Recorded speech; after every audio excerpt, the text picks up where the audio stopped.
안녕하십니까. 예. 존버 김영사입니다. 예.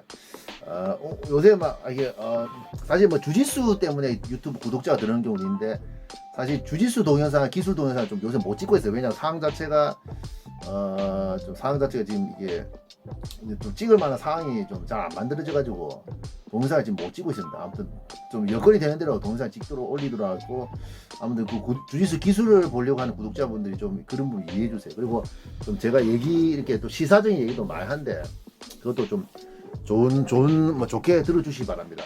그러니까 이제 우리나라 같은 경우 지금 저출산이 지금 심각하단 말이야. 그 0.6까지 이제 0.7 이제 내년 내가 봤을 때 한 0.6까지 떨어지는 사실 기정사실 되는데 우리 국가가 이제 저출산에 대비해서 세계에서 가지고 이제 프랑스 팍스 PACS나 그 팍스 같은 그런 제도, 그러니까 실제 말해서 팍스 뭐 프랑스와 같이 유럽도 마찬가지, 프랑스뿐만 아니라 유럽도 거의 다 합니다. 그러니까 동거 그 사실혼 관계를 법적 보호를 해준다는 거예요. 그러니까 이제 물론 지금 동거하고 지금 우리가 동거도 말이 많잖아요. 동거도 말이 많고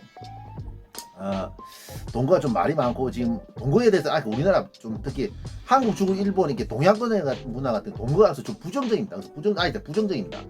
그런데 이제 동거를 어떤 이제 동거하고 이제 일반 결혼하고 좀 틀리잖아. 확실히 틀리거든요. 근데 이제 동거에 대해서도 어느 정도 뭡니까 이제 법적 보호를 주는 거야. 프랑스처럼 법적 보호를 주고 유럽 같은 경우 이제 프랑스 따라서 그걸 다 하는데 문제는 이제 생각 문제가 그게 이런 팍스 그러니까 프랑스처럼 이게 동거나 사실혼을 법적 보호를 해주는 이런 제도를 통해서 출산율을 높이는데 확실히 그 기여를 했습니다. 그러니까 프랑스가 지금 출산율 반등이 한 1.8까지 올라왔거든요. 뭐 물론 모두 유럽의 그 정책 이 이민 정책 깔고 시작이거 그러니까 이민 정책을 분명히 유럽도 70년대 80년대부터 이제 저출산 문제 나가지고 아프리카나 이렇게 동유럽에서 이민자를 이렇게 끌어들였습니다. 끌어들여가지고 이제 이민 정책을 하면서 동시에 출산 장려 정책도 같이 병행했는데 이렇게 뭐 프랑스뿐만 아니라 다른 나라 같은 경우도 이제 동거에 대해서 법적인 보호를 해주는 거야. 법적인 보호를 해준단 말이야. 이제 그러니까 쉽게 말해서 법적으로 보호를 해주니까 뭡니까 이제 뭐라 할까요? 법적인 보호를 해준다. 그러니까 동거애가 애를 낳아도 사실 이제 뭐 이제 그걸 애로 이제 자녀로서 이제 혼인신고 자녀로서 이제 인정해 주는 거야. 옛날에 그러니까 동거로서 애를 낳으면 지금 같은 경우 뭡니까 우리 현재 상황은 이게 출생신고가 안 된단 말이야. 출생신고가 안 되면 다른 방법을 해야 되죠. 근데 이제 우리나라도 이제 프랑스처럼 이제 그 프랑스랑 유럽처럼 이렇게 그걸 해준다고 하더라고요. 아무튼 오늘 이에 대해서 한번 얘기를 해보겠습니다. 예. 그러니까 저출산 방향 자체가 지금 이제 나오는 게 뭐냐면 이제 지금 여러 가지 하고 있잖아요. 우리 서유럽 하는 걸 지금 많이 보고 있어요. 그러니까 일본도 마찬가지 지금 이제 마찬가지 똑같지만 이게 이민자의 문호를 이제 많이 받아들이고 이제 우리나라가 이제 단임을 이제 포기하는 거야. 이민자의 문호를 받아들이고 출산 장려 정책을 하는데 이제 이 하나 손보는 게 뭐냐? 지금 우리가 나오는 게 이제 저출산위원회에서 하나 나오는 게 가족 제도에 대해서 가족 형태에 대해서 이제 좀 다양성을 인정하는 거야. 그러니까 아까 말했다시피 동거나 사실혼 커플에 대해서 이제 법적 보호를 해준다. 그러니까 동거애가 애 낳든지 아니면 세금 혜택이란 동거도 완전 결혼을 아니더라도 이제 좀 사실 약간 어느 정도 이제 결혼으로 이제 인정을 해주는 거야. 가족이나 결혼을 인정해 주는 겁니다.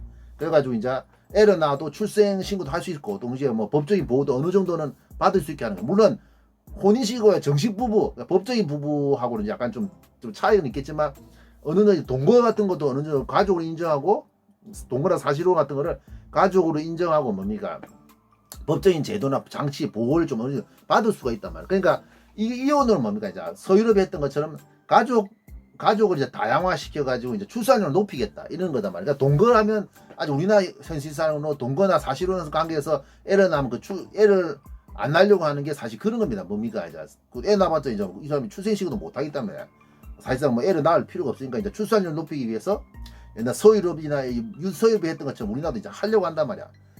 근데 문제는 우리가 좀 진지하게 생각할 문제가 있어요. 아직까지 이게 동양권 같은 경우는 아직까지 이게 뭔가 동거에 진짜 부정적입니다. 동거에 부정적이에요 아직까지.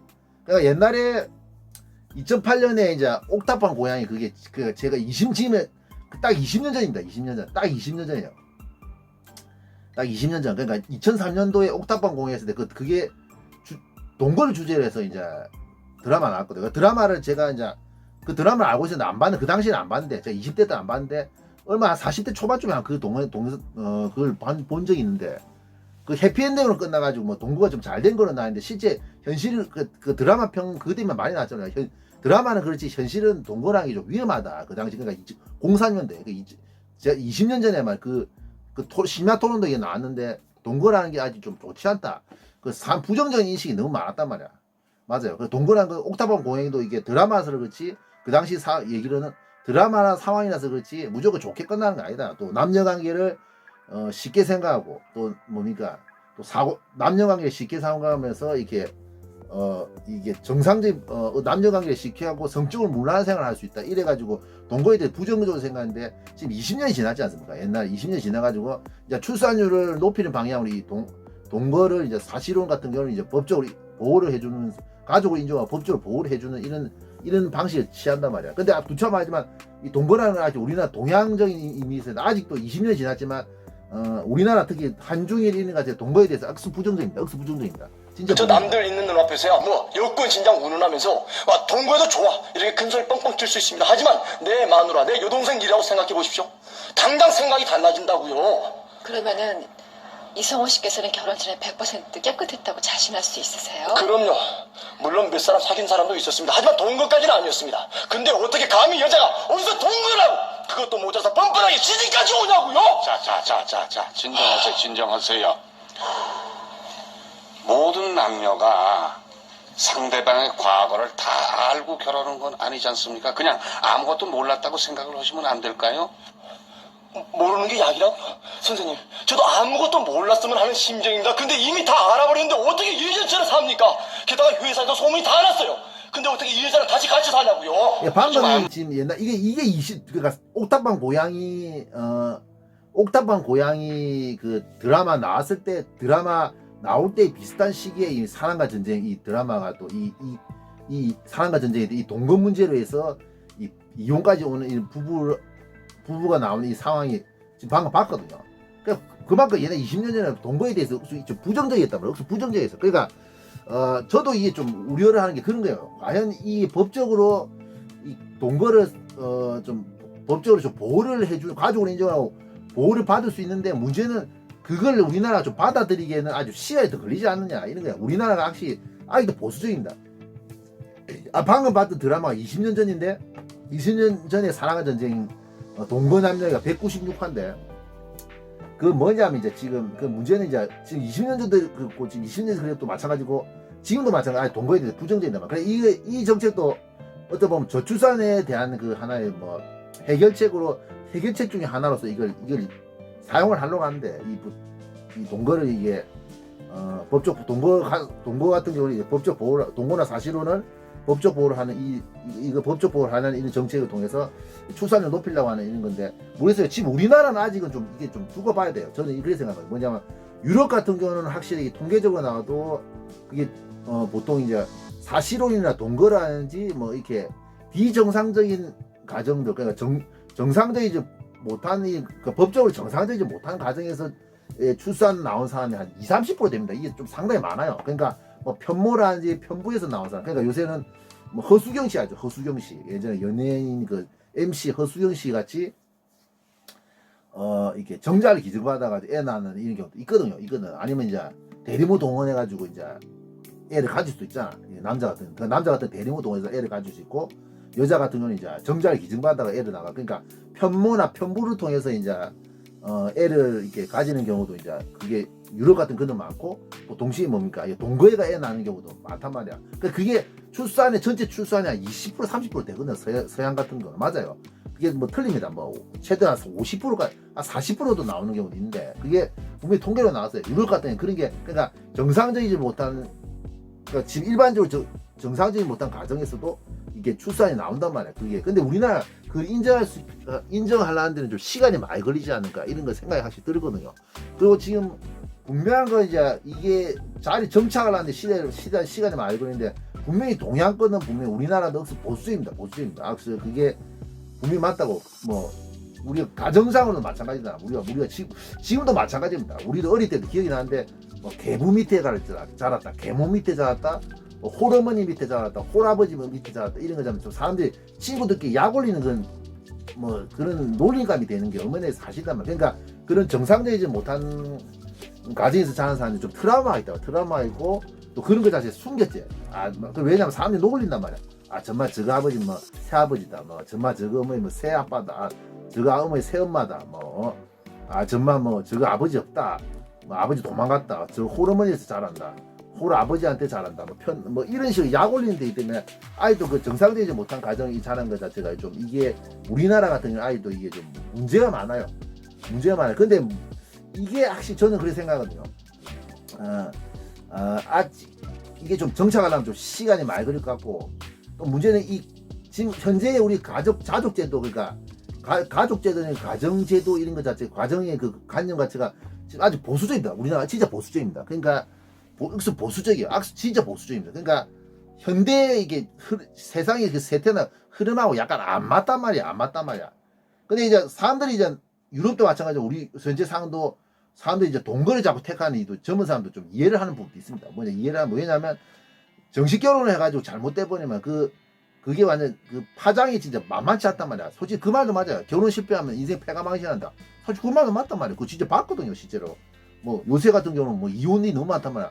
3명 중에 1명, 뭐 별거나 뭐 단독에서 맞아 별거나 뭐 각방 쓰는 사람, 부부 같지도 않은 사람, 뭐 쇼인도 부부 이런 거 다 합치면 그 정상적으로 결혼 생활하는 사람이 반밖에 안 돼. 반도 안 되면 저는 공식적으로 통계는 안 나지만 반도 안 된다 보거든요. 맞아요. 그러니까 이혼에 3명 중에 1명, 각방 별거하고 이렇게 부부 같지도 않은 사람 다 합치면 뭐 이제 보통 한 반은 거의 정상적인 부부 생활 못 하고 또 문제는 뭡니까? 자녀 양육 나중에 이혼했을 때 자녀 양육 문제, 또 양육권 문제하고 또 재산과 분할 이 문제 때문에 이게 피곤하거든요. 이게 법적인 문제, 이혼 소송 자체가 이게 좀 단순한 문제가 아니단 말이야.